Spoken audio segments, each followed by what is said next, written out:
Law minister نے بھی کہا جی مجھے تو کچھ پتہ نہیں ہے, میری ڈیسک پہ ایسی کوئی چیز نہیں ہے. دیگر جو حکومت کے جو اتحادی ہیں انہوں نے بھی کہا کہ ہمیں ایسی کچھ بات پتہ نہیں ہے. آپ وہاں پہ کیا سن رہے ہیں 27ویں آئینی ترمیم کے حوالے سے؟ دیکھیں اس میں کوئی شک نہیں ہے کہ 26ویں ترمیم کے بعد جو مقاصد اچیو کرنے تھے حکومت نے وہ کیے. حکومت کا اس وقت عدلیہ پرائرٹی نہیں ہے. عدلیہ ان کو کسی معاملے میں بھی پریشان نہیں کر رہی. عام آدمی اور لوگ دوسرے جو سیاسی جماعتیں ہیں ان کے مسائل ہیں کہ وہ اگر کسی ادارے سے اگریوڈ ہیں تو ان کو دادرسی ان کی نہیں ہو رہی. یہ معاملہ ہے. لیکن ایگزیکٹو کو کوئی مسئلہ نہیں ہے. لیکن ایک چیز کچھ ججز کی خواہش زیادہ ہے حکومت سے بھی, وہ یہ ہے کہ آئینی عدالت بنا دی جائے کوئی, تاکہ ہمارا اپنا ایک کورٹ ہو. پھر ایج بڑھا دی جائے 65 سے 68 کی جائے. کچھ ججز سپریم کورٹ میں ریٹائر ہونے جا رہے ہیں اور کچھ 2-3 مہینے بعد ریٹائر ہو جائیں گے, کچھ اگلے سال ریٹائر ہوں گے. ان کی خواہش ہے کہ بھئی جو ہے یہ آئینی عدالت ہو اور آئینی عدالت میں ججز کی جو ایج ہے وہ 68 ہو یا 70 ہو. یہ ایک معاملہ ہے. باہر کا حکومت یہ ہے کہ بھئی ہاں جی آئینی عدالت تو اس وقت بھی زیر غور تھی تو ہو سکتا ہے. لیکن 27ویں ترمیم میں میرا خیال ہے کہ پرائرٹی جو ہے وہ عدلیہ نہیں ہے, اور معاملات ہو سکتے ہیں جو مالی معاملات ہیں, NFC کا ریویو ہونا یا صدر کے اختیارات کو بڑھا دینا, یا اور جو ایک ہے کہ جی پاکستان میں جو یہ ہائبرڈ سسٹم ہے اس کو ایک کانسٹیٹیوشنل کور دیا جائے. وہ چیزیں بتائی جا رہی ہیں کہ وہ پرائرٹی پہ ہیں. عدلیہ اس وقت میرا خیال نہیں ہے کہ کوئی کسی وجہ سے حکومت کو کوئی پریشانی ہو. اس وقت جب 26ویں ترمیم آئی تھی تو اس وقت عدلیہ ایک چیلنج تھا کہ جی عدلیہ میں کچھ ججز ہیں ان کو کنٹرول کرنا ہے. تو وہ جو امینڈمنٹ آئی 70 سال میں شاید پہلی پاکستان میں ایک ایسی لیجسلیشن آئی جو جس انٹینٹ سے آئی اس انٹینٹ کے ساتھ ہی اس کے مقاصد بھی اچیو ہوئی ہے. اگر آپ دیکھیں تو اس وقت اسلام آباد ہائی کورٹ میں جو حکومت چاہ رہی تھی وہی ہوا. جج ٹرانسفر ہو کے آ چکے ہیں, کوئی پریشانی نہیں ہے. مخصوص نشستیں جو ہیں وہ جن کو ہم مال غنیمت کہتے ہیں وہ تقسیم ہو چکی ہیں. نون پیپلز پارٹی میں 2/3 بن چکی ہے موجودہ حکومت کی. اس کے علاوہ اگر آپ دیکھیں جو ہے وہ فوجی عدالتوں میں سویلین ٹرائل انڈورس ہو چکے ہیں. تو یہ وہ چیزیں جو مقاصد تو اچیو ہو چکے ہیں آلریڈی, اور بھی کوئی پرابلم نہیں ہے. ایون ٹیکس ایشوز میں بڑے جو ہے وہ ہم دیکھ رہے ہیں کہ جو ہے وہ آج بھی فائنانس منسٹر کی چیف جسٹس پاکستان سے ملاقات ہوئی. یہ بڑا ریئر ہوا ہے کہ کوئی جو ہے فائنانس منسٹر چیف جسٹس سے مل رہا ہے اور وہ ٹیکس ایشوز پہ ڈسکس کر رہا ہے. اور سب سے بڑا لیٹیگنٹ اس وقت FBR ہے, اور ریونیو منسٹر جو ہیں وہ آج مل رہے ہیں چیف جسٹس صاحب سے. اور بڑے یہ کنسرن بھی ہیں لوگوں کے کہ جی FBR کے جو کیسز ہیں اربوں روپے کے ٹیکسز کے معاملات, وہ جس طریقے سے FBR نے جرمانے لگائے یا جو بھی کیا اس پہ اس طرح دادرسی نہیں ہو رہی. ایون سندھ ہائی کورٹ میں تو بہت سے وکیل یہ کہہ رہے ہیں کہ ٹیکس لا کی جو پریکٹس ہے وہی ختم ہو گئی ہے. اسی طرح آپ دیکھتے ہوں گے کہ بہت سے لوگوں کے اکاؤنٹ منجمد ہو جاتے ہیں لیکن عدالتیں خاموش ہیں. تو میرا نہیں خیال کہ جو آپ کا کہنا ہے کہ 27ویں ترمیم وہ کچھ ججز کی خواہش زیادہ ہے. اور یہ ایک ہے حکومت میں کہ اگر آپ نے پلان کرنا ہے 5-7 سال کے لیے تو پھر ایک آئینی عدالت بنا دی جائے. لیکن کوئی اتنا زیادہ اچھا حسنات, ہمیں یاد ہے جب 26ویں آئینی ترمیم لائی جا رہی تھی تو گورنمنٹ کی طرف سے یہ بھی تھا کہ جی کہ کیسز کا بہت بیک لاگ ہے اور یہ کانسٹیٹیوشنل بینچ بنانے سے جو ہے عام لوگوں کو فائدہ ہوگا. ہم نے دیکھا ہے عملاً کہ فائدہ ہوا ہے یا بیک لاگ اور بڑھ گیا ہے؟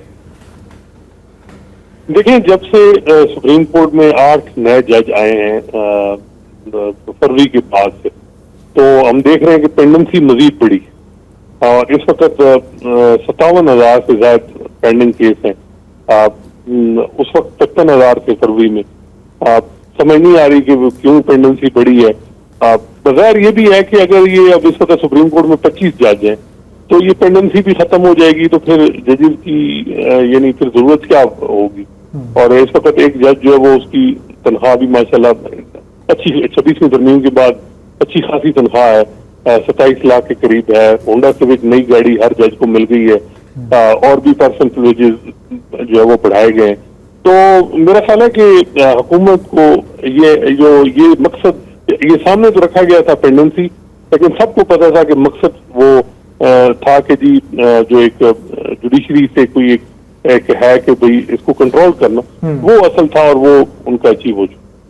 اچھا، فیفن کی ایک رپورٹ بھی آپ کی نظر سے گزری ہوگی پچھلے ہفتے، انہوں نے کہا کہ جو ٹریبونلز تھے وہ تو بنا دیے گئے تھے اور لاء کے مطابق 120 دن میں انہیں فیصلہ بھی کرنا تھا جو بھی شکایات تھیں ان کے سامنے، لیکن اب تک جو ہے آدھی درخواستوں کا بھی فیصلہ نہیں ہوا ہے اور 4 مہینے چھوڑ 1.5 برس ہو گیا ہے۔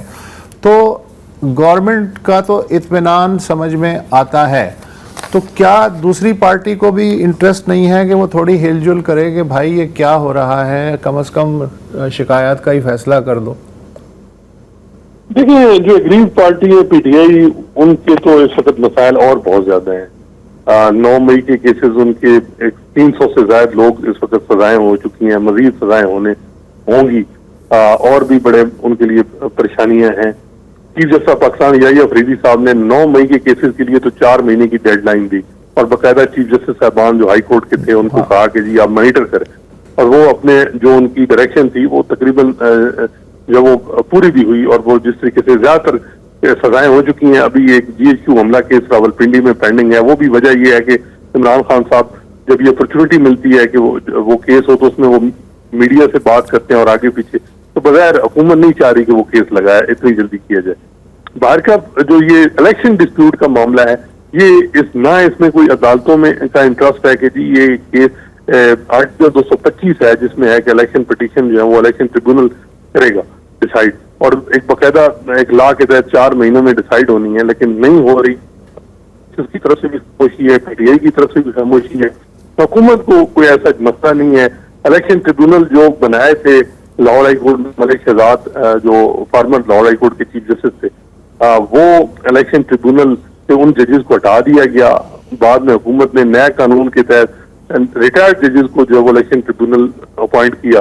تو یہ پرفارمنس تو آپ کے سامنے الیکشن پٹیشن جو جس طریقے سے چل رہی ہیں، لیکن الیکشن کمیشن بھی اس معاملے میں اس کو بھی کوئی پرواہ نہیں، عدالتیں بھی فوکس 9 مئی پہ ہیں، اور پی ٹی آئی ان کو بھی کوئی ایشو نہیں کہ بھئی ہم اس ایشو کو ہائی لائٹ کریں، ان کے آلریڈی اور بہت سے مسائل ہیں، اور حکومت کے لیے تو ویسے ہی جو ہے وہ ان کو تو ٹھیک ہے، ون ون سچویشن ہے اگر یہ معاملات پینڈنگ رہے۔ اچھا حسنان، ایک اور چیز میں جاننا چاہ رہا ہوں، وہ ٹھیک ہے کہ آپ کو نہیں یقین کہ 27ویں ترمیم کی کوئی ضرورت ہے، اس لیے کہ اصل کام تو 26ویں ترمیم نے کر لیا ہے۔